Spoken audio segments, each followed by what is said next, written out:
Bonjour à tous. Ça va commencer d'ici une quinzaine de minutes. On est en train de faire nos réglages.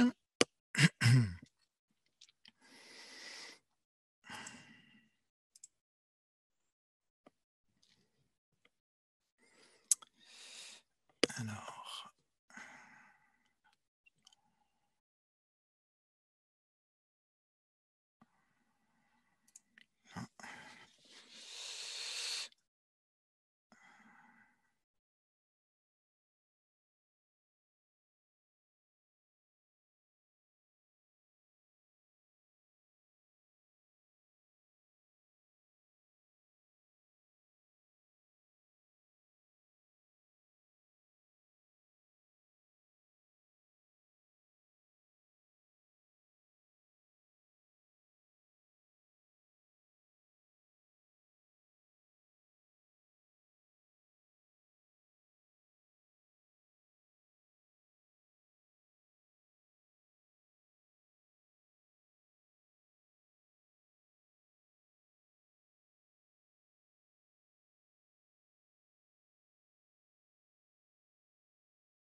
voilà, donc j'étais en train de dire qu'on est en train de s'organiser.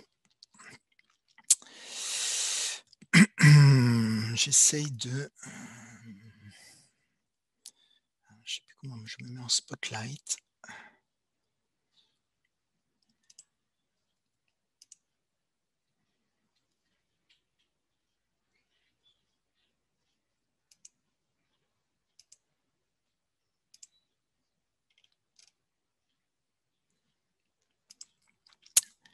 Oui, Mathilde? Salut, salut. Je te mets en panéliste. Hop, voilà.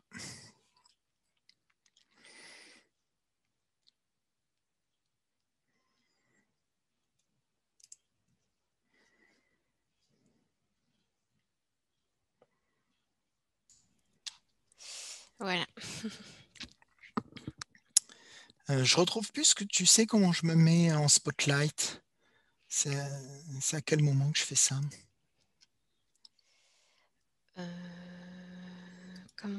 Je sais pas quelles sont les options que tu avais activées.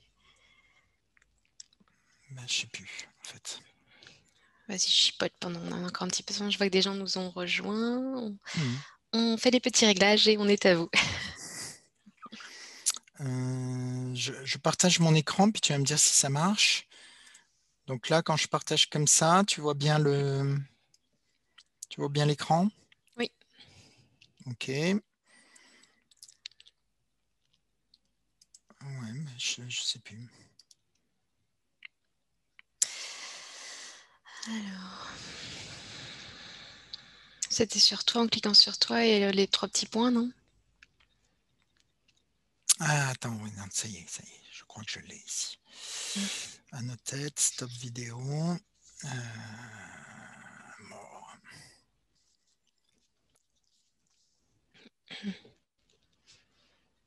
Bah ouais, je clique bien sur moi et puis ça marche pas. Bon, c'est toujours compliqué en fait. Picture. Hop, je reviens en arrière sur mes diapos.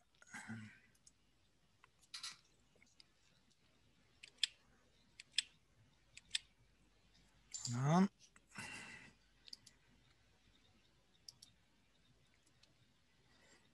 Bon, écoute, c'est pas grave, on apparaîtra comme ça.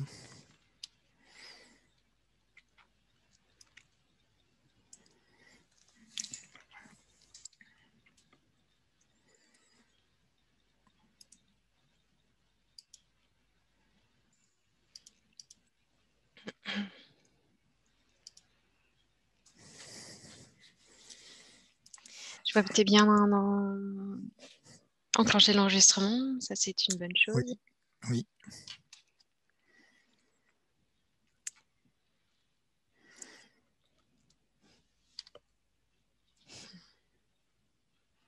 Donc, les personnes peuvent poser des questions dans la partie Q&A.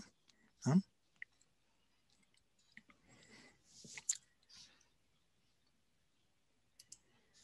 Hop, il faut que je l'ouvre de mon côté. Voilà.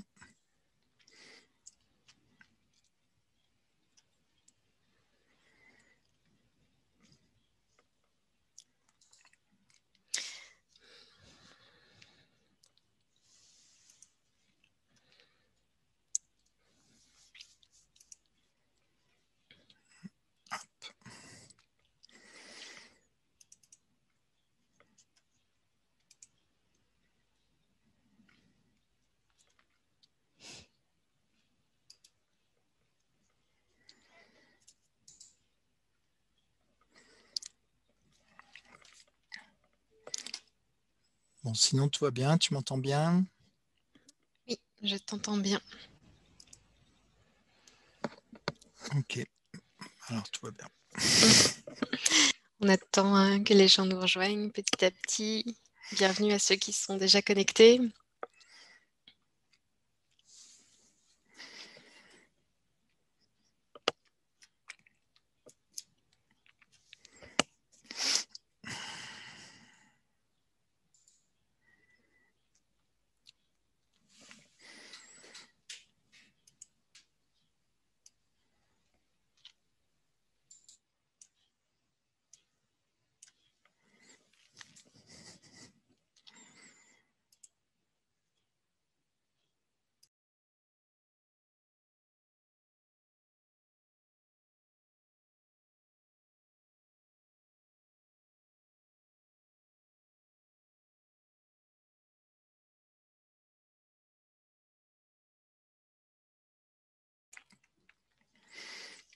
Alors, je vois que j'ai une première question.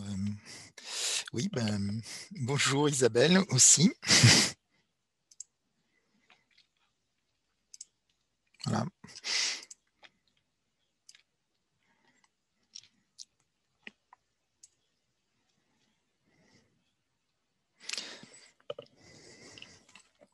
Donc l'idée, c'est de présenter dans un premier temps le webinaire et puis après, on aura tout un moment de questions.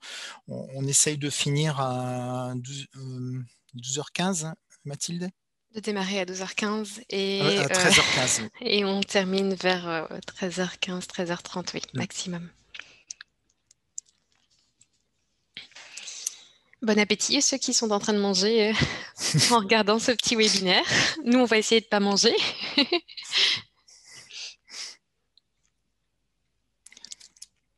Donc là, je vais essayer de faire assez rapidement, mais bon, j'ai vu que je m'étais peut-être un peu lâché hein, sur les contenus. Je vais essayer de parler vite. Je vois plusieurs personnes qui me disent bonjour dans la partie questions. Donc là, on a le chat en fait est bloqué hein, et donc vous pouvez directement poser vos questions dans cette partie-là. Et Mathilde qui est en Belgique, au Metropolitan e-Campus, va sélectionner les questions, éventuellement y répondre et puis sinon me les faire passer. Et comme ça, on répondra aux questions donc, dans une petite demi-heure après la présentation. Alors, on va adopter une présentation assez classique. Je me suis mis quand même un diaporama. Les 4 derniers webinaires que j'ai fait, je les ai fait sans diaporama, mais voilà, on va faire comme ça.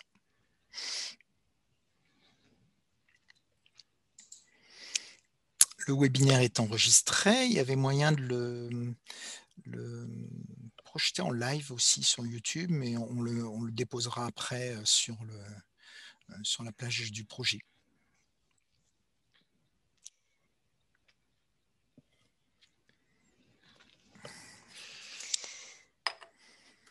Bon, moi, je vais me faire un petit café. Hein.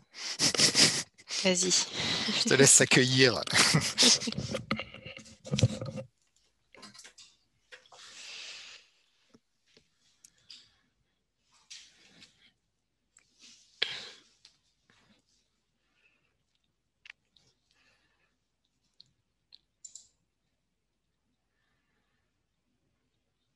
Je vois que vous posez bien, vous interagissez bien sur le QR. Bonjour à tous.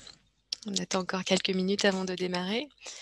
Donc, il n'y a pas de chat, comme expliqué. Les questions sont à déposer sur le QR et on y répondra soit en live, soit à la suite du webinaire, de la présentation de Pierre-André. Bienvenue.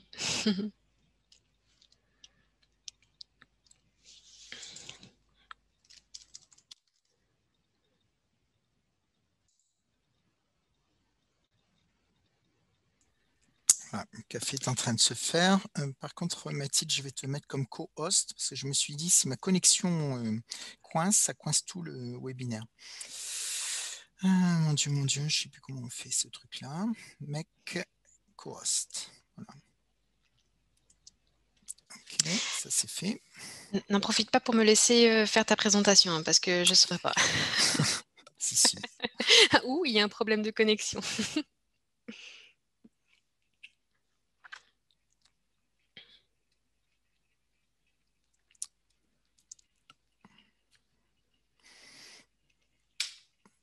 Je vois que les gens arrivent petit à petit.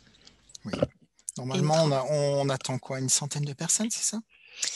Oui, 150 personnes normalement. Ok.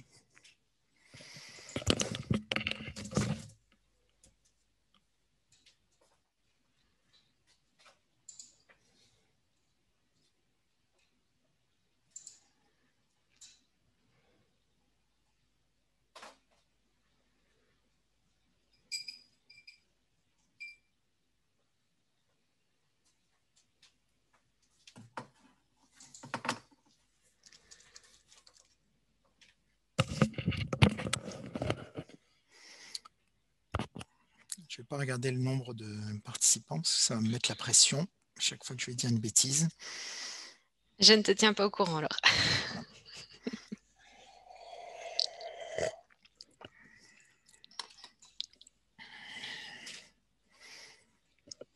Donc nous sommes en direct de Lille, il fait beau. exceptionnellement. De Lille et de Tournai. Et de Tournai, oui. Tu peux peut-être commencer 12h12, tu peux peut-être commencer une petite présentation du projet Digilab et comment ça se situe. Oui, c'est prévu. Tu veux pas qu'on attende encore quelques petites minutes, histoire de commencer à 15 comme c'était prévu, pour être sûr de ne Oui. pas faire rater des éléments aux personnes qui se connecteraient pile à l'heure du webinaire. On va attendre encore quelques petites minutes. Donc, pour rappel, vous pouvez échanger, poser vos questions sur le QR. Le chat n'est pas activé. Et donc, on va essayer de répondre à vos questions au fur et à mesure de la présentation, mais on essaiera surtout d'y répondre à la fin de la présentation de Pierre-André. Et en fait, tu peux leur donner la parole ou pas Non. Oui, On va peut-être. dire. En coast. Bon, le plus simple, c'est quand même de lire les questions et oui, ça va être le C'est ce plus qu'on va simple. faire. Ok.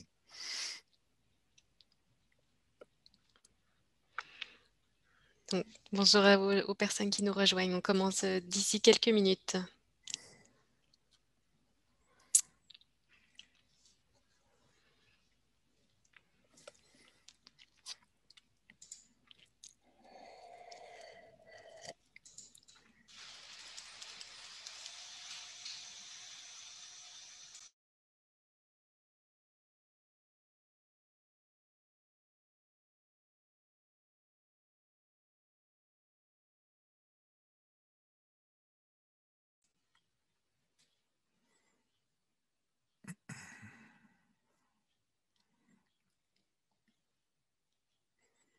Alors Mathilde, tu sais, j'avais fait les tests avec mon ordinateur et en fait, sur l'ordinateur, la caméra est plus basse. Donc là, comme je suis au travail, j'ai dû mettre, pour la petite histoire, j'ai dû mettre ma caméra scotchée au centre de mon écran pour que vous me voyez les yeux dans les yeux. Ça veut dire qu'il y a une zone de l'écran que je ne vois pas en fait.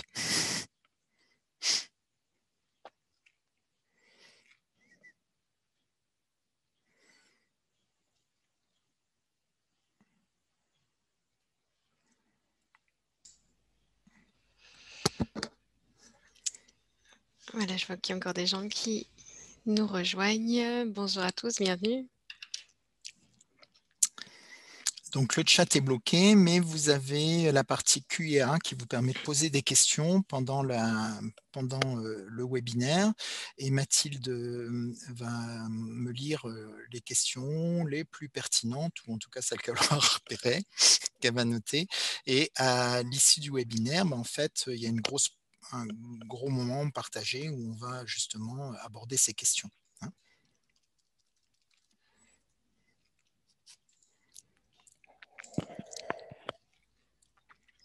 Ok, pour moi il est quart. Si tu veux, on peut démarrer. De toute façon, on démarre avec la petite présentation, le petit mot de contexte. Qu'est-ce que tu en penses? Oui. Oui. Allez, c'est parti alors. Alors, tout d'abord, bonjour à tous, bienvenue. Donc, bienvenue dans ce premier webinaire de dissémination du projet Digilab, qui est un projet Interreg transfrontalier France-Wallonie-Flandre. Moi, je suis Mathilde Musin, donc de l'Eurométropolitanie Campus. Je suis située à Tournai, en Belgique. Donc, je représente le coordinateur du projet et je serai donc la modératrice de ce webinaire. Donc, avant de laisser la parole à Pierre-André Caron du laboratoire CIRED de l'Université de Lille, qui va vous présenter une partie des résultats du projet, je vous propose quelques éléments de contexte. Donc, le projet qui est à la base de cette série de webinaires a pour objectif d'améliorer les dispositifs de formation en ligne par l'introduction de technologies ou de nouvelles méthodes pédagogiques. Donc, le partenariat qui est assez vaste est composé de l'Université de Lille, de la KU Leuven Campus de Courtrai, nous, de l'e-Campus, le centre de recherche Multitel basé à Mons, l'Université ouverte de la Fédération Wallonie-Bruxelles située à Charleroi et de l'Agence du numérique. Donc on a mené un travail de recensement des formations en ligne qui existent sur notre périmètre d'action et on a en étudié 9 d'entre elles qui sont représentatives afin d'y analyser ce qui fonctionne et ce qui fonctionne moins bien dans ce type de formation. Donc le partenariat a ensuite proposé des activités de remédiation qui ont ensuite été validées à travers différentes évaluations. Donc l'objectif, en somme, de ce projet, c'est de lutter contre le décrochage important qui existe dans ce type de formation en ligne et d'amener du coup un plus grand nombre de personnes vers la formation en distanciel et donc leur permettre d'acquérir de nouvelles compétences, de nouveaux savoirs. Donc le projet ici arrive à son terme et à travers cette série de webinaires, la volonté est de vous expliquer le processus qui a été suivi par le biais de ces différentes formations et de vous donner, nous l'espérons, des clés pour améliorer vos formations existantes ou pour en créer de nouvelles. Donc sur le volet pratique, ça on vous l'a dit depuis la connexion sur ce Zoom. Mais donc vous avez l'option Q&R qui vous permet de poser vos questions au fur et à mesure de la présentation, donc il n'y a pas de chat. J'essaierai de répondre un maximum à vos questions en direct, mais pour certaines d'entre elles, je vais les garder et on y répondra à la fin de la présentation de Pierre-André. Donc si toutefois vos questions ne sont pas répondues lors de ce webinaire, je vous invite vraiment à aller sur le site du projet digilab.eu, donc dig-e-lab.eu,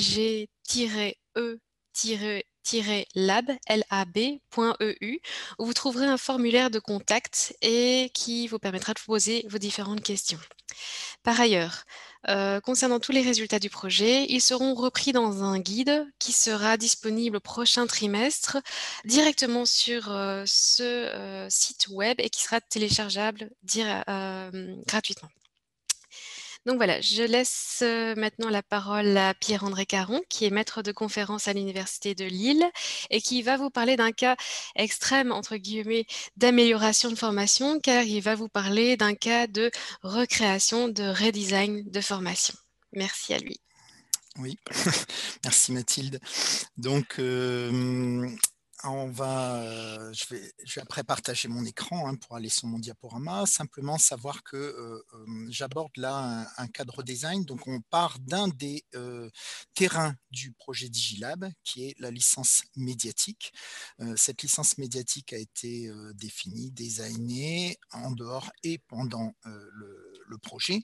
Et puis, on a mis au point toute une série de méthodes justement de design et on les a appliquées à une nouvelle licence, qui est une licence qui se situe dans un pays africain qui est la Guinée. Et donc, ce que je vais vous raconter, c'est cette expérience, en fait. Alors, je vais partager tout de suite mon écran. Là. Voilà, donc normalement, vous me voyez. Voilà. Créer et recréer une formation multimodale hybride. Bien sûr, Mathilde, s'il y a un problème, tu me préviens. La création d'une formation était une forme d'œuvre d'art complète. Et donc, j'étais dans cette idée que j'étais en train de vous indiquer. Alors, attendez, je vais prendre un petit... Excusez-moi. Voilà. Voilà, vous voyez normalement ma souris. On parle de cette licence médiatique, qui est une licence qui a lieu dans le nord de la France, et on est en train de designer une autre licence qui s'appelle la licence Lattice et qui va avoir lieu en Guinée et qui va regrouper tout un consortium d'universités. Alors, pardon. Voilà, quelques principes fondamentaux et fondateurs du learning design tel qu'on le pratique. Donc, l'idée, c'est de travailler dans des lieux. La grande difficulté du design, en fait, c'est que on n'a encore rien construit. Et donc, on se retrouve à regrouper des personnes dans un lieu et parler d'une licence qui n'existe pas, qui n'est pas encore inscrite. Et donc, il va falloir malgré tout libérer leur imagination. Et donc, l'idée ici, c'est c'est de peupler petit à petit le lieu dans lequel les personnes vont être. Et donc, vous voyez ici des personnes qui vont commencer à accrocher des posters, etc., au fur et à mesure que le design va se mettre en place. Donc quelques petites conseils ou remarques ou points importants, principes fondateurs. Donc le fait que le lieu dans lequel a lieu le design, les objets qu'on manipule, eh bien, vont libérer l'imagination des personnes. Le fait qu'on va créer ce design avec les personnes. Et puis, on va commencer par leur représentation. Il va falloir donc se laisser surprendre, pas prendre la place que moi j'occupe, et la posture que j'occupe habituellement, qui est plus une posture donc d'enseignant-chercheur. Essayer de faire exprimer la représentation des personnes, construire peu à peu entre elles la confiance qui va nous permettre de construire la licence, et puis bien sûr prototyper, itérer, donner vie, commencer à faire une expérience. Alors, ce travail, cette démarche de design, c'est un travail d'équipe. J'ai travaillé avec Sylvie Le Rouge, qui m'a aidé dans le travail préparatoire de préstructuration des 2 interventions. Donc sur le côté, là, vous voyez, par exemple, ici, des exemples de travaux qu'on a menés sur je vais y revenir après sur le tableau blanc bêtement dans mon bureau.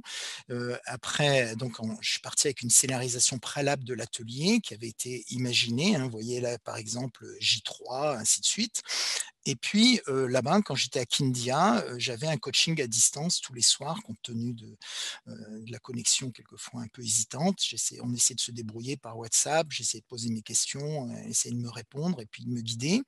Et puis après à Conakry, pareil, pour le deuxième atelier, j'ai eu ce coaching et puis après on a travaillé encore sur un travail de synthèse entre les 2 ateliers et qu'on avait présenté, dans le cadre d'IPM 30 ans.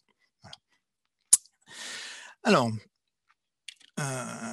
donc là, on est mon matériel avant de partir, les premiers jours scénarisés. Donc vous voyez, on commence à dessiner, ici la salle, dans lequel, comment je dois mettre en place ma salle, comment je dois mettre en place, le brise-glace.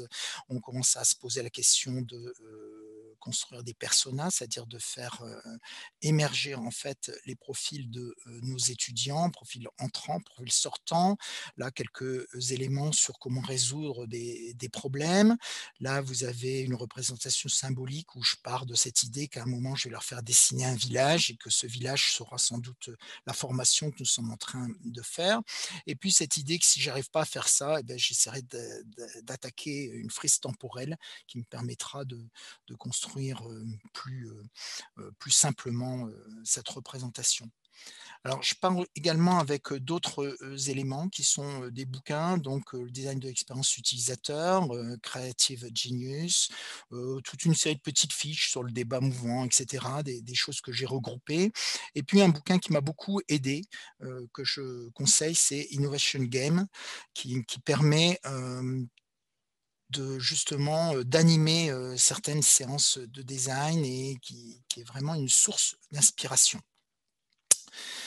Voilà, bah, c'est parti, j'arrive, à Kindia après une journée de route. Kindia, c'est quand même assez loin de Conakry. On commence à accrocher, les affaires. Alors je vais essayer que ça ressemble pas trop à un album photo, mais quand même, il faut quand même décrire. Au début, donc je suis surpris par le lieu, vous voyez, avec une organisation de ce type-là. Très vite, après, le fait d'avoir la première matinée qui est consacrée au film et aux aspects officiels, eh bien, je réorganise tout mon petit groupe en 3 groupes ici et le reste de la salle va systématiquement s'organiser autour de ces 3 groupes-là, en fait. J'ai sur place 2 anciens étudiants qui vont m'aider et qui vont alternativement aller me remplacer dans les petits groupes. Je commence par une activité, brise-glace, donc pas des choses très compliquées. Vous voyez, ça, c'est cette activité-là avec, en fait, c'est une petite application que vous pouvez charger qui permet de faire rouler des dés et puis à partir de ces dés, eh bien, les personnes vont, commencer à raconter un petit peu ce qu'ils font là, pourquoi ils sont là. L'idée ici, c'est, que chacun, commence à se poser la question. Alors, on a des personnes, qui viennent, ce qui me permet de découvrir aussi qu'on a des personnes qui viennent d'horizons très divers, qui ont été regroupés par, l'ISFAD qui a organisé au départ, cette rencontre. On a, un ancien ministre de l'Éducation, on a un recteur, 2 recteurs d'université, on a des personnes administratives, on a, des personnes qui font partie de la Banque mondiale, on a, des enseignants, du supérieur, on a des informaticiens qui viennent des centres de ressources informatiques et puis on a des personnes qui sont issues de la société civile. En gros, 18 personnes, qui forment ce panel d'experts avec lequel on va essayer de se poser la question de construire cette licence.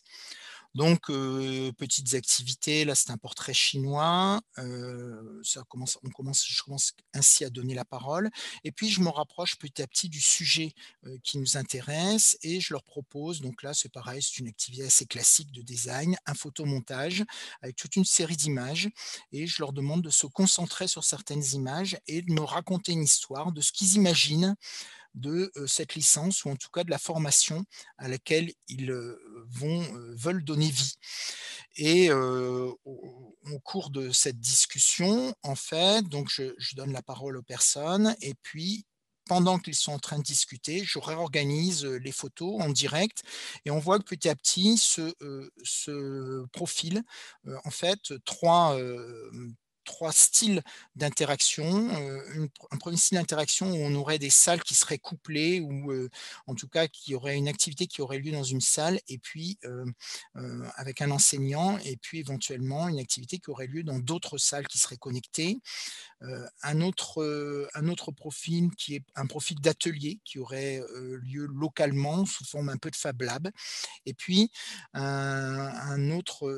une autre manière également qui serait de l'enseignement à distance et que tout ça viendrait, eh bien remplacer ce qu'ils ont l'habitude de pratiquer qui est, un travail en amphi avec, des étudiants en surnombre.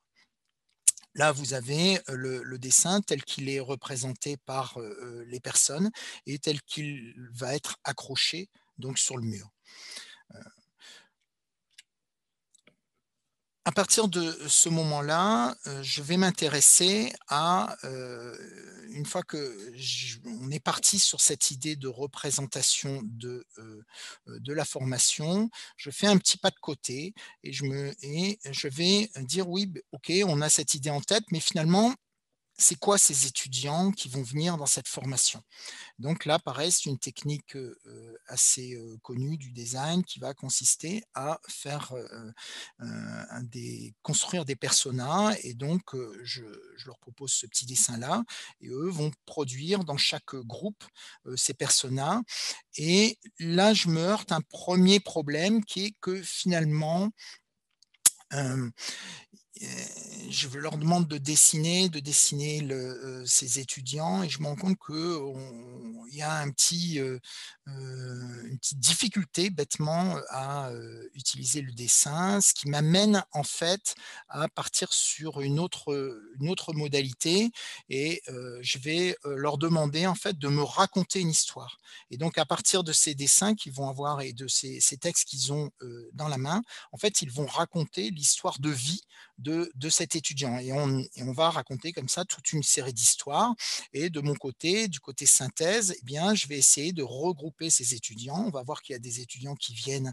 de formations, scientifiques, d'autres informatiques et d'autres qui viennent, de formations plus sciences humaines et sociales, et on va essayer de comprendre pourquoi, ces personnes veulent entrer dans cette licence. Et puis on va avoir un deuxième groupe qui va être un groupe, d'étudiants un peu particuliers, qui sont des étudiants issus de la formation continue, qu'on va également commencer à décrire. Alors, pour la petite histoire, il faut savoir que, les personnes me décrivent, je filme ces choses-là. Moi, le soir, je refais mes synthèses et j'essaye d'établir les profils des étudiants. Je revérifie avec eux que c'est bien les profils qu'ils ont ciblés. La petite histoire. Après, pendant le week-end, il va y avoir un moment où on va tous se déplacer ensemble et à un moment, je les voyais en train de faire des tas de choses et en fait, je me suis rendu compte qu'ils étaient en train de mimer les personas et que chacun était en train de remimer les personnages qu'ils avaient imaginés. Alors pareil ici, vous voyez, sur le tableau arrivent, donc ces différents profils, qui vont, à tout moment, venir, peupler le reste de l'espace, hein. On est dans une immense, immense salle, il fait 40°, il n'y a pas d'air conditionné, il y a des immenses ventilateurs qui tournent tout au-dessus. Hem, à partir de ce moment-là, donc on a travaillé sur ces personas, sur ces personnes qui allaient entrer dans la formation. Ça nous a permis en même temps de poser la question de la formation et de, comment elle allait être, enfin comment elle allait se mettre en place.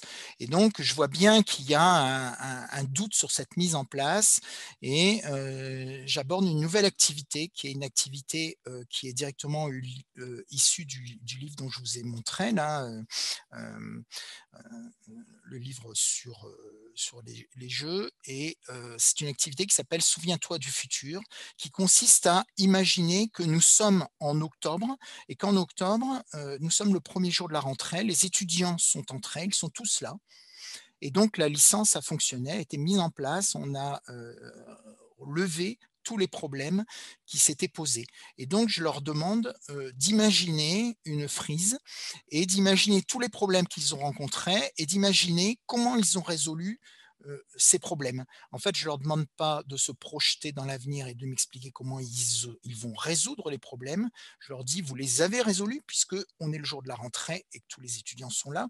Racontez-moi simplement comment vous avez fait pour les résoudre».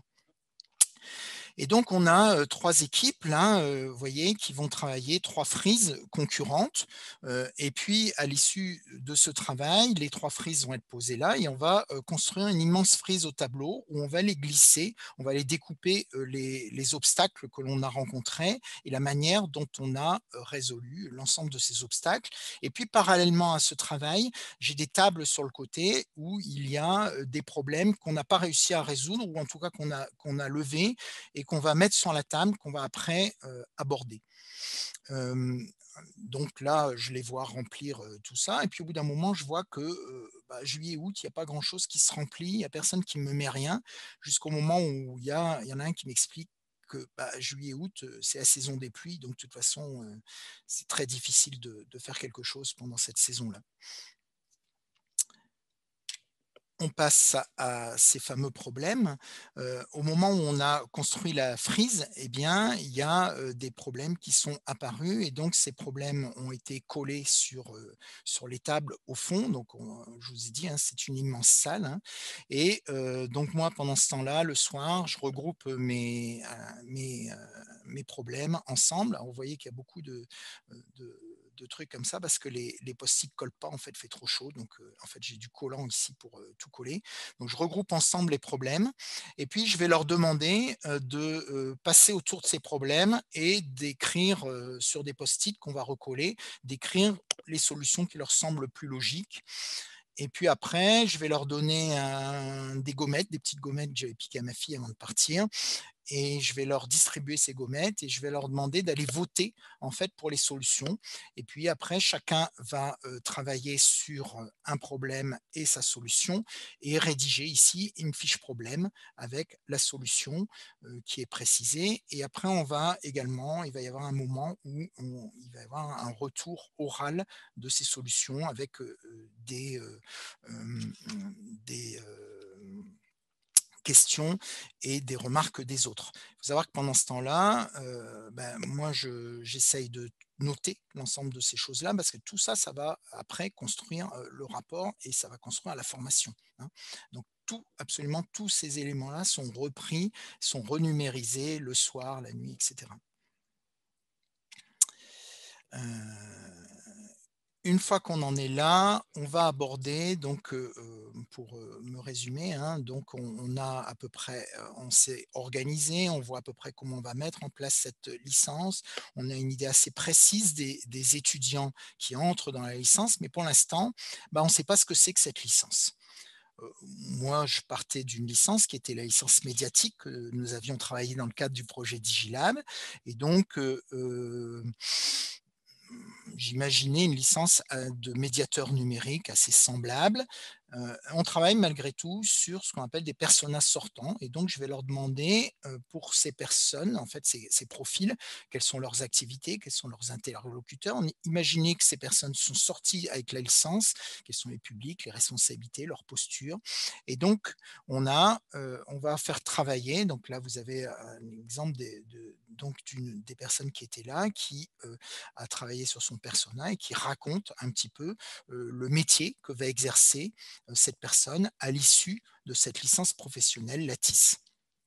Et là, il y a une première découverte. D'abord, une découverte que, de la spécificité, de la Guinée qui vient de sortir, d'une grande épidémie, d'Ebola qui a eu, qui a été, au banc d'Afrique pendant un petit moment. Il faut savoir que j'arrive juste après, la fin de l'épidémie et donc, c'est encore, on a encore beaucoup de fonds, d'argent qui sont investis dans la santé, ce qui amène très vite à un secteur dans lequel, les personnes vont travailler, qui va être le secteur de la santé.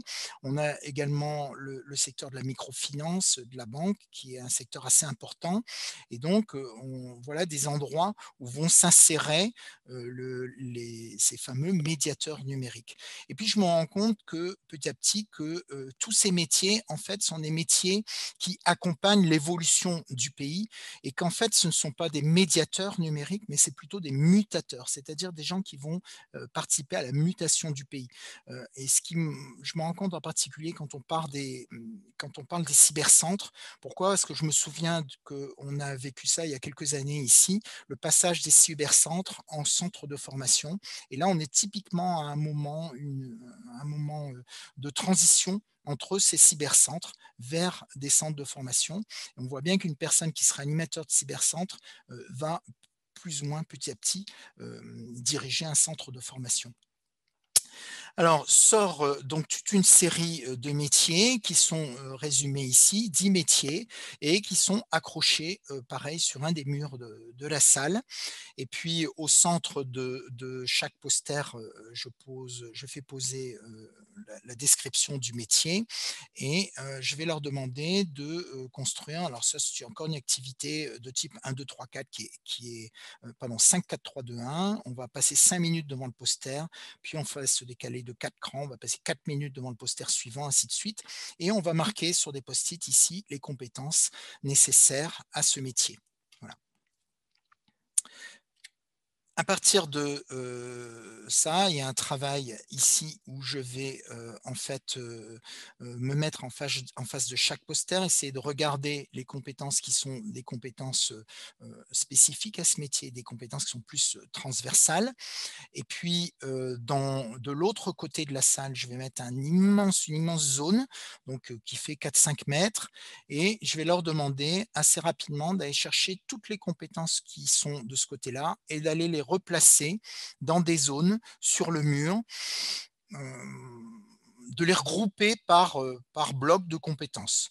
Et puis au début, j'ai indiqué 4 grandes zones, puis petit à petit, je repasse derrière eux et quand je vois des groupes qui sont semblables, je vais leur demander de regrouper les post-it. Quand je vois des groupes qui sont, peut-être un peu différents, je vais, commencer à tirer des traits comme vous voyez et puis mettre, assez rapidement en fait des titres, à ces endroits-là. Et puis, de cela, on va obtenir, alors là, je vois rien du tout parce que c'est juste derrière, voilà.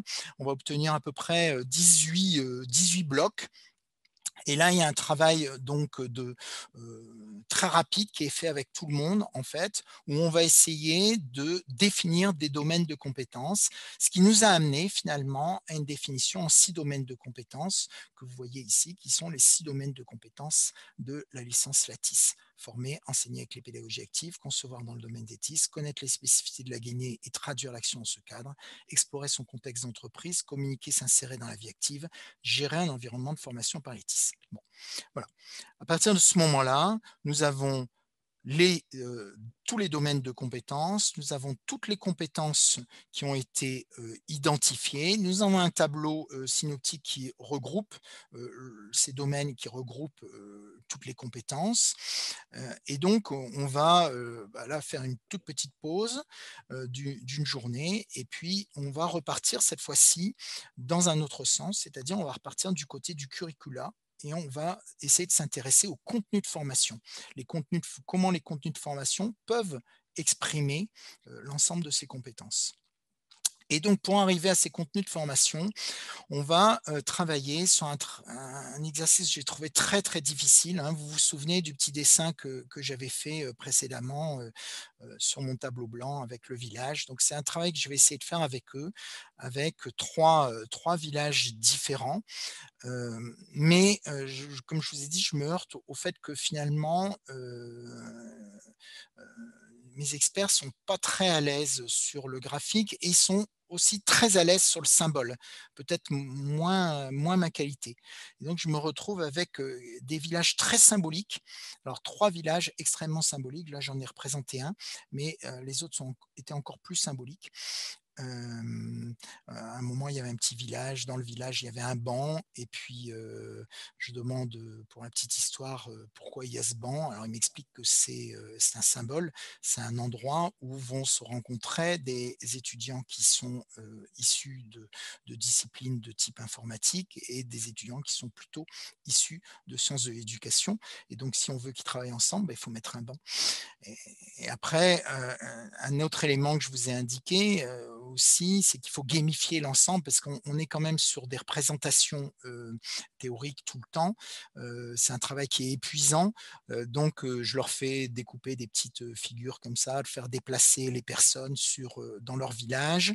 Et donc, le village, petit à petit, symbolise la formation telle qu'elle va se dérouler.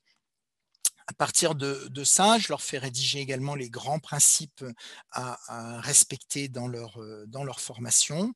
Et puis, là, j'étais un petit peu dépité, donc j'appelle Sylvie qui essaie de m'expliquer, qui m'explique qu'en fait, je me retrouve face à trois villages qui sont 3 niveaux symboliques de la même, du même, de la même formation qu'ils désirent construire. Alors, c'est à ce moment-là où elle me rappelle qu'on avait prévu de travailler sur une frise chronologique. C'est peut-être plus simple de travailler sur une frise chronologique. Et donc, je l'ai fait travailler sur cette frise chronologique. Et puis, donc pareil, le même principe que d'habitude, hein, 3 frises chronologiques différentes. Et puis après, on ramène les 3 frises et on va essayer d'aller placer les yeux, d'aller définir les yeux. Donc, chacun ramène les yeux qu'il a imaginés. Et puis, on regroupe ensemble les yeux. Et on se rend compte que finalement, eh bien, les 3 villages qui ont été construits représentent 3 visions prospectives de la licence, une vision à court terme, une vision plutôt à moyen terme et une vision à long terme. Donc là, on est encore sur un autre mur avec une immense frise qui fait 2 ou 3 mètres et chacun vient coller ses yeux. On va discuter, savoir dans quel semestre on met ces yeux-là, où est-ce qu'on met les stages, etc. On essaye de regrouper ensemble les yeux qui se ressemblent et on arrive finalement à une définition de 14 yeux, qui sont ces 14 yeux que vous voyez sur le côté, ici. Voilà. On est presque à la fin. Pendant tout cet atelier, on a mis en place, on a rencontré pas mal de problèmes qu'on n'a pas résolus, qui sont des problèmes de gouvernance. Qui est-ce qui va avoir la responsabilité de la plateforme, du distant? Qu'est-ce qui va Comment va avoir lieu? Comment les gens vont les dossiers, d'inscription, qui est-ce qui va les gérer, et cetera? Comment on va avoir, où va être le site de la licence, puisqu'on est sur, plusieurs universités. Et j'ai l'idée à ce moment-là d'organiser un débat mouvant. Alors un débat mouvant, c'est encore une autre technique. On fait un trait sur le sol. Là, en l'occurrence, c'est une sorte de grand ruban, qui est collé sur le sol et que j'ai colorié. Et puis, je prends chacun des problèmes qui n'ont pas été résolus et je demande aux personnes de voter pour ou de voter contre. Et il y a une personne ici qui va, lire le problème. Et c'est là où je me rends compte que ça a super bien fonctionné parce que, j'ai des personnes qui tiennent tête, à des ministres, des personnes qui tiennent tête à des recteurs d'universités. J'ai à un moment, quelqu'un qui n'en démord pas, qui reste tout seul de son côté et tous les autres sont là et à chaque fois donc il explique son problème pour finalement rallier l'ensemble des personnes qui vont aller, de ce côté-là. Donc un travail très, très intéressant et qui fonctionne super bien, mais qui ne peut pas se faire trop tôt dans l'atelier, parce qu'il faut vraiment avoir construit la confiance entre les personnes. Et là, je termine sur un dernier exercice qui est un exercice de concrétisation. Jusqu'à présent, on est dans une salle et dans cette salle, finalement, il y a que quoi? Il y a des bouts de papier, il y a des post-it, des dessins, quelques vidéos qui ont été prises. Bien sûr, il y a tout ce que moi j'ai mis, heu, en numérique, le soir, mais les personnes qui sont là, repartent avec rien et donc là, j'ai l'idée de leur faire construire une sorte de boîte et de leur dire: voilà, cette licence maintenant, qu'est-ce qu'elle représente pour vous? Donc vous allez, décorer une boîte, la construire et puis vous allez, faire comme si vous présentiez cette licence à quelqu'un et que vous essayez d'expliquer quel intérêt elle a. Et donc là, vous avez, les personnes qui sont en groupe et qui viennent faire un petit speech avec leur boîte en expliquant, la licence qu'ils ont construite. Fin de l'atelier donc de Kindia, une journée, de voiture pour revenir, l'avion et cetera. Entre-temps arrive, IPM 30 ans, donc avec Sylvie, on présente une partie de ce travail et puis, redépart, cette fois-ci en pleine saison des pluies. Alors je ne vous ai pas mis les photos des rues, pleines d'eau. Donc on est en plein juillet, donc pour un atelier à Conakry et cette fois-ci, on va travailler la licence, on a, tout ce qui a été construit. On va travailler cette fois-ci avec les enseignants qui sont prêts à accueillir la licence et donc on va à travailler dans la licence et donc on va travailler sur l'ensemble des, UE. Donc je commence par, une vision assez curriculaire, donc on va regarder, chaque UE, on va essayer de définir, cette UE dont on n'avait que le titre et éventuellement quelques compétences, on va essayer de définir ce qu'elle est et puis en même temps dans cet atelier, on, met en place le site web, on met en place, chaque personne va, commencer à présenter, son UE. Donc chaque enseignant ou chaque groupe d'enseignants, vont, donc, s'enregistrer sur une petite vidéo de 4-5 minutes, mettre en place cette vidéo sur la plateforme de formation, commencer à mettre en place, la description de la plateforme de formation et cetera. Voilà. Là, on est dans la même technique, donc vous avez 3 groupes, à peu près, je crois 16 personnes. On a des moyens un peu plus numériques puisque j'ai un grand écran ici et puis j'ai ici paperboard qui me permet de mettre des éléments. On a, des murs sur lesquels on va commencer à construire des choses, hein. Et là, je le fais de façon très raccourcie, mais c'est 7 jours de travail. Là, on était dans une comme vous avez vu, dans une logique, curriculaire et là, on va être dans une logique, par compétences. On va reprendre les grands domaines de compétences qu'on avait, définis. On va, essayer d'établir un lien entre ces domaines de compétences et chacune de ces UE et on va construire petit à petit, c'est ce grand tableau que vous voyez et qui se construit en plusieurs jours, en fait. Alors pendant qu'on est en train d'écrire les cours, qu'on est en train de médiatiser l'ensemble sur la plateforme de formation, on est également en train de faire tout ce travail-là. Voilà pour la fin de ce deuxième atelier. Alors, là, en résumé, je mettrai à disposition et puis de toute façon la vidéo, sera à disposition de tout le monde. Je ne vais pas reprendre chacun des points, que j'ai, parcourus, pendant le design de cette démarche. Ce qui m'intéresse, c'est, ce dernière diapositive où, j'ai essayé d'expliquer les avantages et les limites de la méthode. Heu, Comme titre, je vous avais dit, une œuvre d'art totale. Alors pourquoi une œuvre d'art totale? Bah, parce qu'en fait, c'est une œuvre systémique, hein. C'est une référence à Gaudi, qui construisait, effectivement, des maisons, des villas, la Sagrada des cathédrales, la Sagrada Familia, mais était capable également d'aller travailler sur les boutons de porte et les sonnettes. Et donc là, on est, typiquement dans le même style de design. On va designer à un niveau macro, on va designer à un niveau méso, et puis on va aller vraiment dans le détail des choses. On va aller créer les vidéos, on va aller créer des tableaux synoptiques de correspondance entre les UE et les compétences. Alors, quelques remarques, je termine. Donc, garder sa posture, c'est quelque chose qui est assez difficile à faire, en tout cas pour moi. Bien comprendre que ce n'était pas moi qui était là pour enseigner, que j'étais juste une personne qui était capable d'aider les experts à structurer ce qu'ils voulaient construire.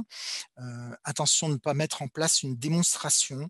Vous avez vu, tout le travail qui était mené dans le premier atelier. Dans le deuxième atelier, nous n'avons pas les mêmes personnes et donc il m'a fallu quand même, montrer la logique de la construction et assez rapidement, ramener ces personnes vers cette logique pour, leur faire comprendre ce qu'on avait fait. Si on a une démonstration qu'il me fallait 7 jours pour les remettre dans le produit final, bah, ça n'aurait pas fonctionné. En fait, ça a été fait en une matinée. En une matinée, chacun des enseignants, qui n'étaient donc pas là à l'atelier de Kindia, eh bien, se sont appropriés en fait le bébé, avec tous les aspects, de ce bébé. Difficulté de synthétiser. Donc là, c'est vraiment l'exercice le plus angoissant, c'est-à-dire que vous avez vu, ça part un petit peu dans tous les sens, il y a de temps en temps des ouvertures et puis il y a un travail de synthèse à faire et ça, c'est là où en fait les compétences du domaine, donc ce ne sont pas des compétences de design, des compétences d'animation, c'est plus des compétences de domaine qui sont vraiment utiles. Et j'ai vraiment vu là l'expérience que je pouvais moi, mettre à profit, enfin, mon expérience donc de directeur des études d'un master d'ingénierie pédagogique multimédia, de maître de conférences, de recherche dans ce domaine-là, c'est là où vraiment ces compétences-là, elles me servent en fait. Parce que je repère dans les éléments, je repère les points communs, j'arrive à regrouper, j'arrive à simplifier quelquefois des pensées un peu complexes. Alors, le design, c'est pas une simple suite de recettes, de jeux, d'exercices, hein, même si là, je vous ai présenté ça comme une simple suite de jeux et d'exercices. Derrière, il y a une construction, une approche à la fois systémique que l'on met en place et vraiment il y a cette idée d'espace que l'on va petit à petit peupler et c'est le peuplement de cet espace qui va vraiment libérer la confiance des personnes et cette capacité qu'ils ont à innover, à créer des choses nouvelles. Alors le design, c'est mentalement très exigeant. Il faut penser à gamifier, il faut des petits moments de jeu. Le débat mouvant, c'est rigolo, les gens se déplacent, le village, les petites figurines qu'on déplace aussi. Voilà, il faut penser à mettre vraiment des choses comme ça parce que sinon on fatigue. Il faut voir qu'on est quand même 6 heures par jour sur ce type de choses. La construction du groupe d'experts, c'est un des points fondamentaux un des points fondamentaux de la démarche, c'est-à-dire que c'est vraiment la qualité du groupe d'experts qui est déterminante, hein. Et la réussite justement de ce travail tient à la qualité de ce groupe d'experts, hein.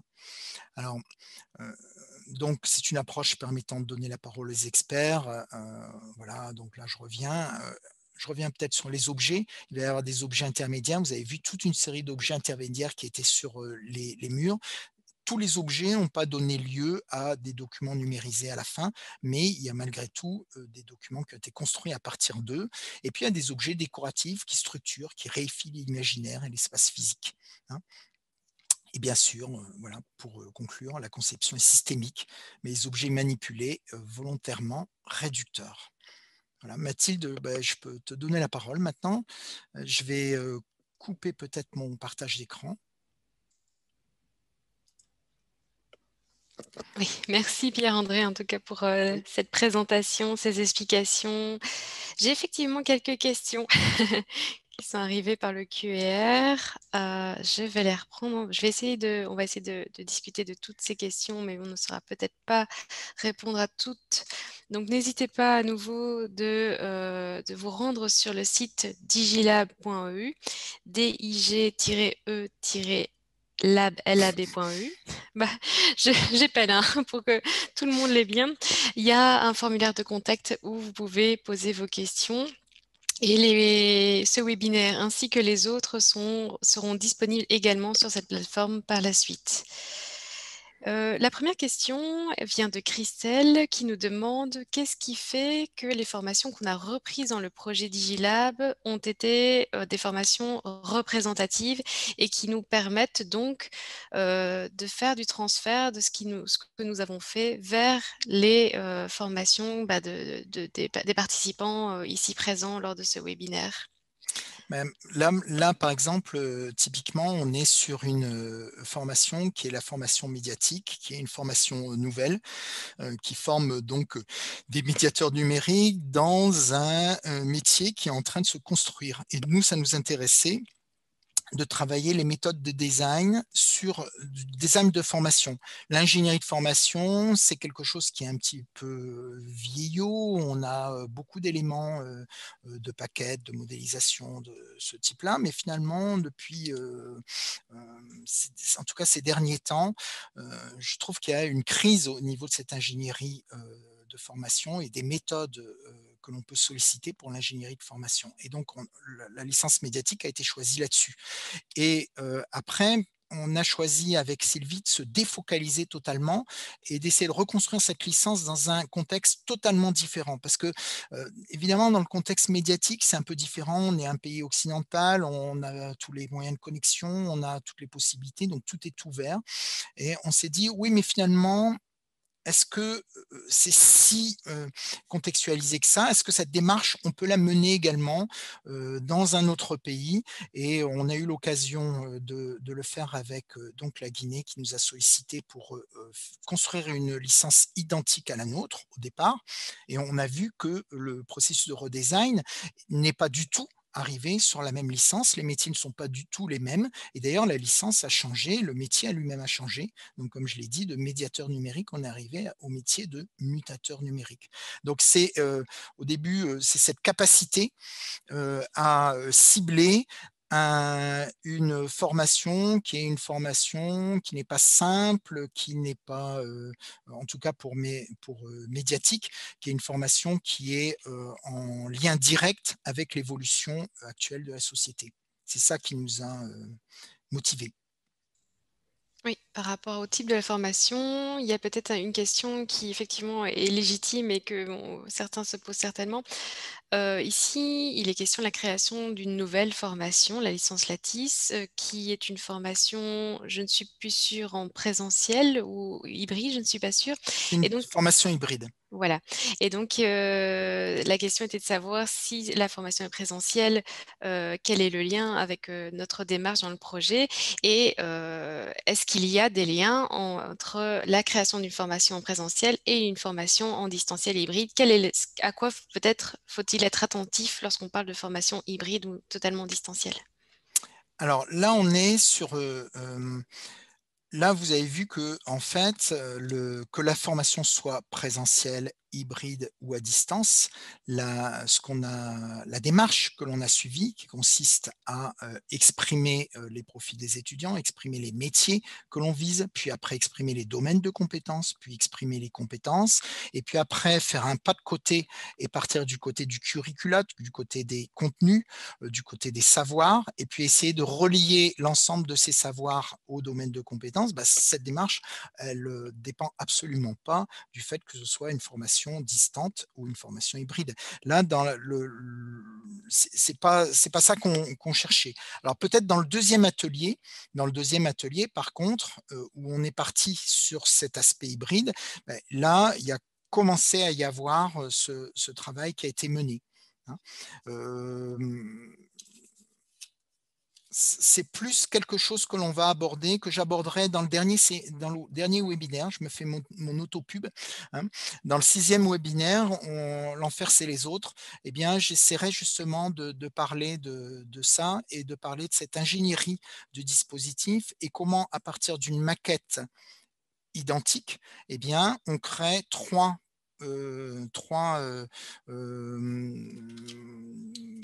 modalités différentes de formation. Une modalité présentielle, une modalité distante et une modalité hybride. Et cette fois-ci, on ne travaillera pas sur la licence médiatique, mais sur bêtement le master IPM, c'est-à-dire Digital Learning Manager, voilà, qui est également un des terrains du projet Digilab.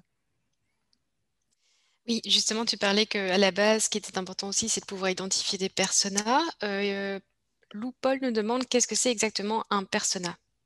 Alors un persona, en fait un modèle, alors je dirais presque un idéal type, c'est-à-dire quelque chose les experts ont identifié qu'il y avait une personne qui était représentative d'une certaine catégorie de personnes. Donc si vous lisez, si vous allez voir le rapport, hein, j'avais mis le lien, vous verrez, il y a, moi je découvrais aussi, hein, je découvrais quelquefois des choses très, très particulières auxquelles j'étais complètement, j'arrivais pas à comprendre pourquoi ces personas étaient représentatifs.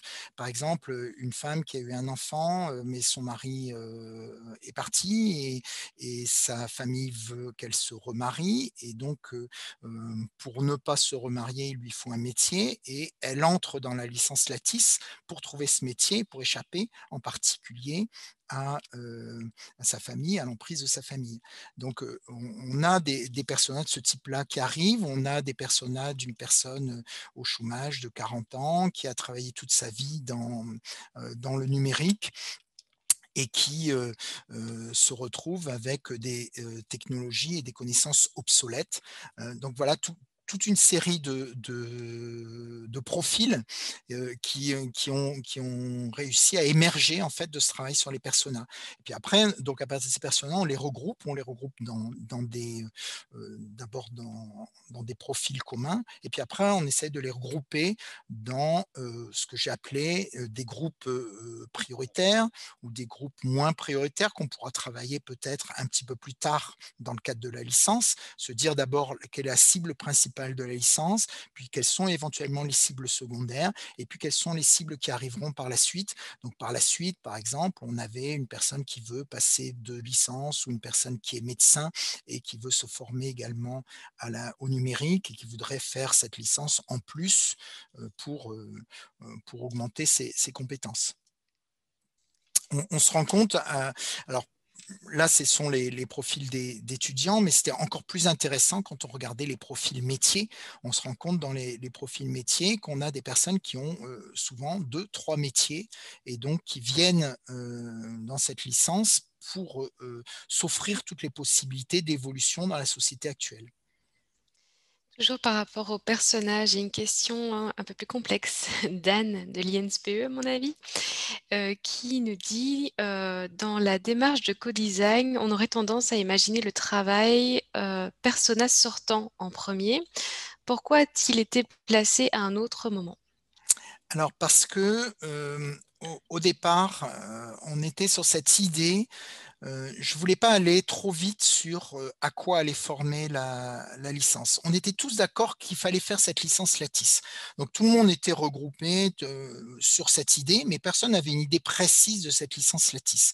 Et donc les personas entrants, ça m'a permis de les ramener petit à petit sur cette idée de construire, sans les brusquer tout de suite, sur cette idée de construire ce qu'était cette licence Lattice. C'est-à-dire que les personas entrants, c'est moins structurant pour la licence que les personas sortants. Les personas sortants, une fois qu'on les a définis, une fois qu'on a défini le métier, ben, on sait ce qu'est la licence. Tandis que là, je voulais les amener petit à petit à imaginer cette licence et donc devoir voir les problèmes de leurs étudiants. Donc, en fait, je leur demandais de définir le trou. Quel est le trou actuel dans leur formation? Donc leur trou actuel, c'est pas compliqué. Au bout d'un moment, de toute façon, on a été très clair. Il y en a qui m'ont dit: «Oui, mais comment ça se fait que, quelqu'un qui est actuellement en informatique irait faire cette licence?» Je leur dis: «Beh oui, mais, faut pas vous leurrer. Ceux qui vont faire la licence, c'est ceux qui sont en échec actuellement dans votre licence d'informatique. Ceux qui sont en échec, qui veulent aller vers une licence professionnelle, qui vont faire 2 ans de plus et qui veulent aller vers un métier. On n'est pas en train de cibler les bons, on est en train de cibler les mauvais. On est en train de cibler tous ceux que vous laissez de côté». Et à partir de ce moment-là, je leur ai dit: «On cible les mauvais dans le cadre de cette licence informatique que vous êtes en train de me présenter. Mais quelqu'un pourrait à juste titre vous dire que votre licence, eh bien, ça forme des gens qui n'auront pas de métier et que là, c'est peut-être justement des bons qu'on est en train d'extraire et qui ont d'autres qualités et on va essayer de mettre en avant ces qualités». Donc c'est pour ça qu'on rentre par les profils entrants. Et donc à ce stade-là, je vois bien qu'il y a encore en eux, beaucoup de conflits, d'images paradoxales par rapport à ce contradictoire par rapport à cette formation, hein.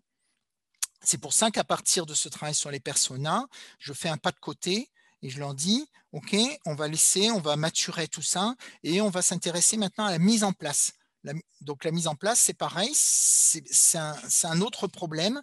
Ça ne s'intéresse pas vraiment au contenu, hein, et à quoi forme mais ça leur permet de continuer de voir que tous ces problèmes sont liés. Et quand on arrive aux personas sortants, bah, en fait, ce travail de maturation a eu lieu. Je vais essayer d'être plus court dans mes réponses. Ça va, on avance bien dans les différentes questions qui sont posées. Toujours Anne qui nous demande, avez-vous eu des retours, des 2 types de participants sur la démarche de co-design elle-même? Donc, y a-t-il un retour sur ce que vous avez fait, dans cette démarche? Ah, ils ont adoré. Moi, j'ai adoré et eux ont adoré. Et alors, pour la petite histoire aussi, on est donc financé, pour faire ce travail-là, on était financé par la Banque mondiale qui nous avait envoyé des scrutateurs le premier jour pour accueillir. Et en fait, ils sont restés quand ils m'ont vu installer les tables en petits groupes de 3, ils sont restés l'après-midi et en fait, ils sont restés pendant, les 10 jours. Ils sont pas repartis, ils sont restés à Kindia, ce qui était courageux de leur part. Voilà, non, vraiment, c'était un bon moment, et épuisant, mais vraiment un bon moment, quoi. On voit effectivement. J'ai des questions plus, pratico-pratiques. Est-ce que tu peux redonner les références du livre que tu as cité au tout début sur, Innovation Game? Bah, Innovation Game, je peux repartager mon écran éventuellement. Hop, là. Alors, je sais pas si je vais s'il est capable de remonter. Voilà. C'était tout au début, hein.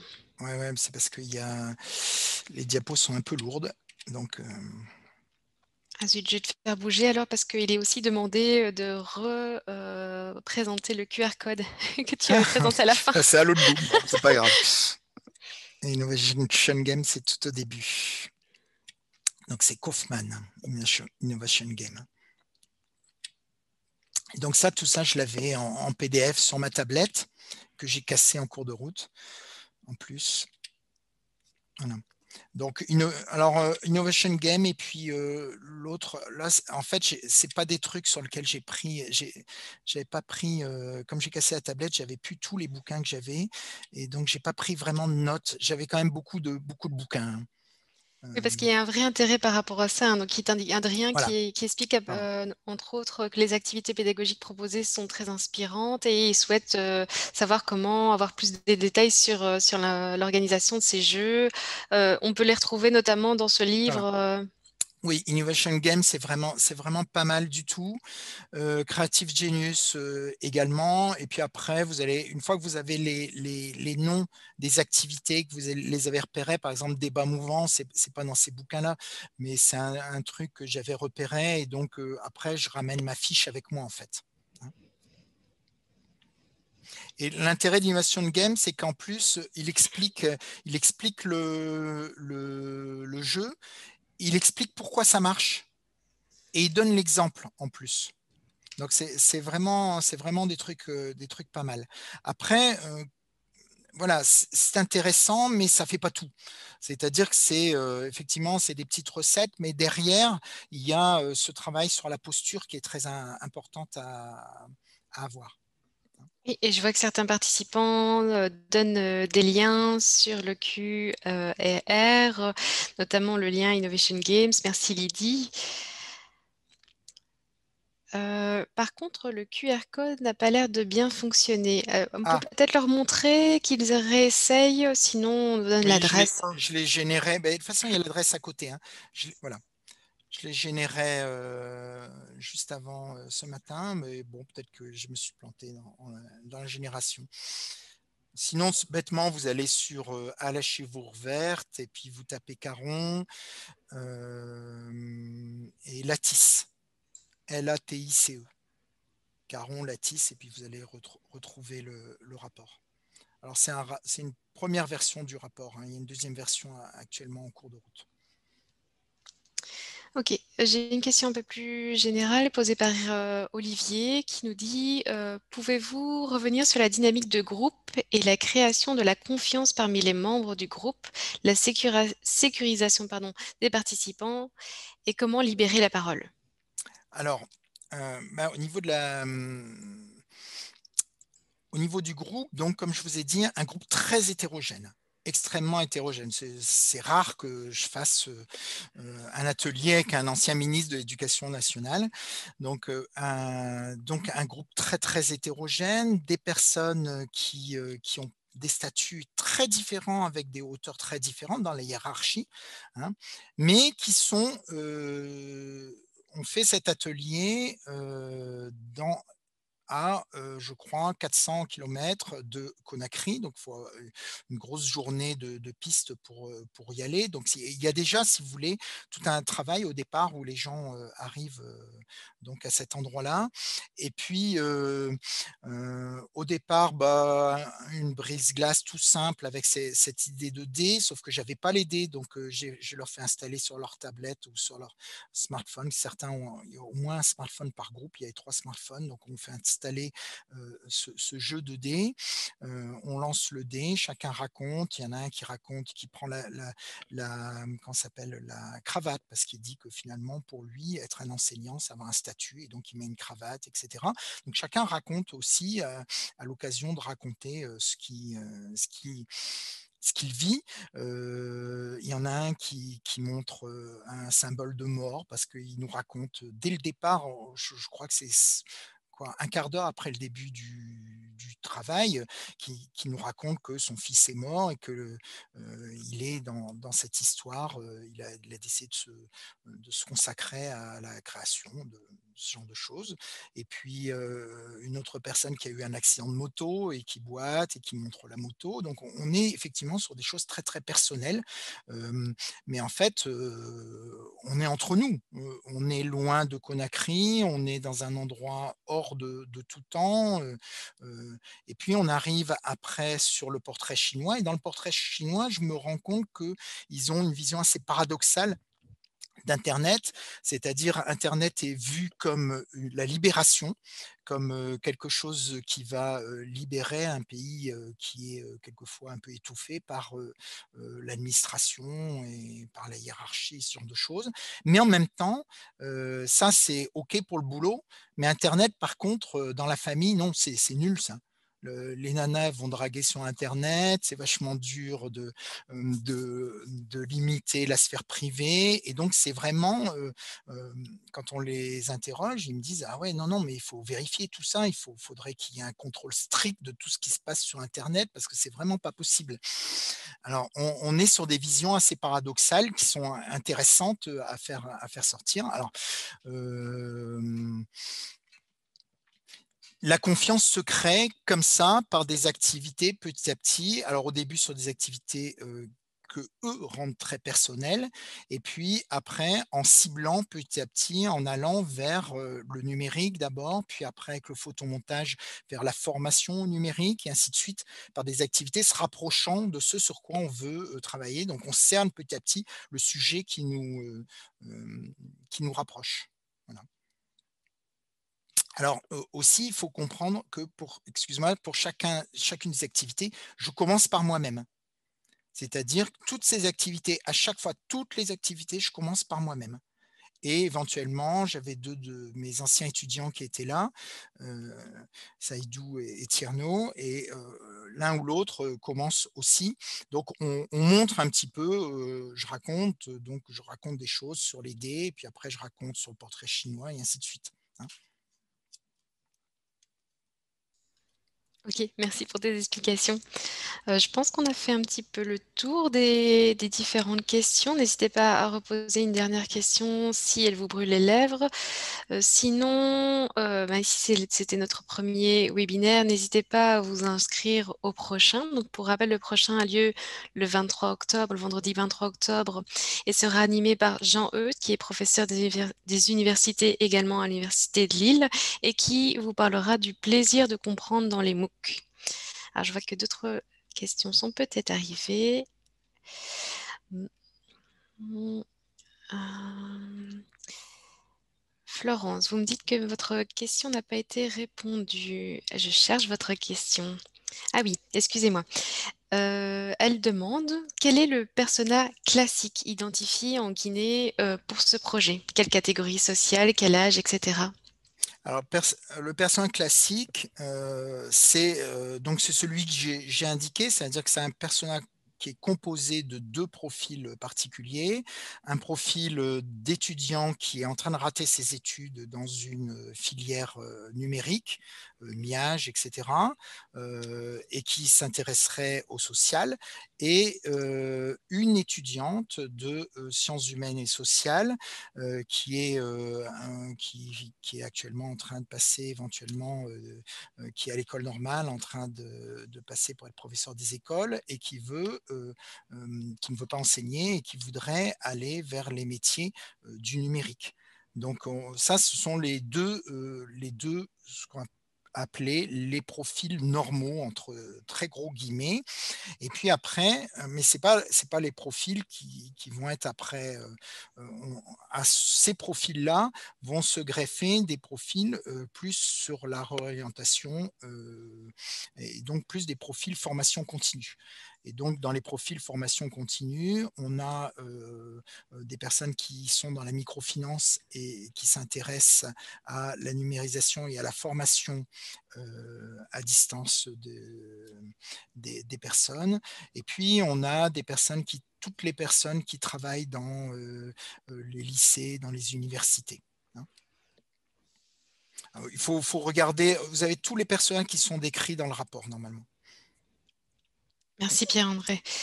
J'ai une question, mais je ne comprends pas exactement, de quelle approche, la personne souhaite discuter. Donc la question c'est: quelles astuces pour appliquer cette approche à un groupe de participants en formation qui ne travaillent pas sur le même dispositif? Eh ben, je pense que c'est pas la même approche. Justement, un des points importants, c'est qu'on travaille tous sur le même dispositif, en fait. Et donc, là, on est en train de construire le dispositif tous ensemble.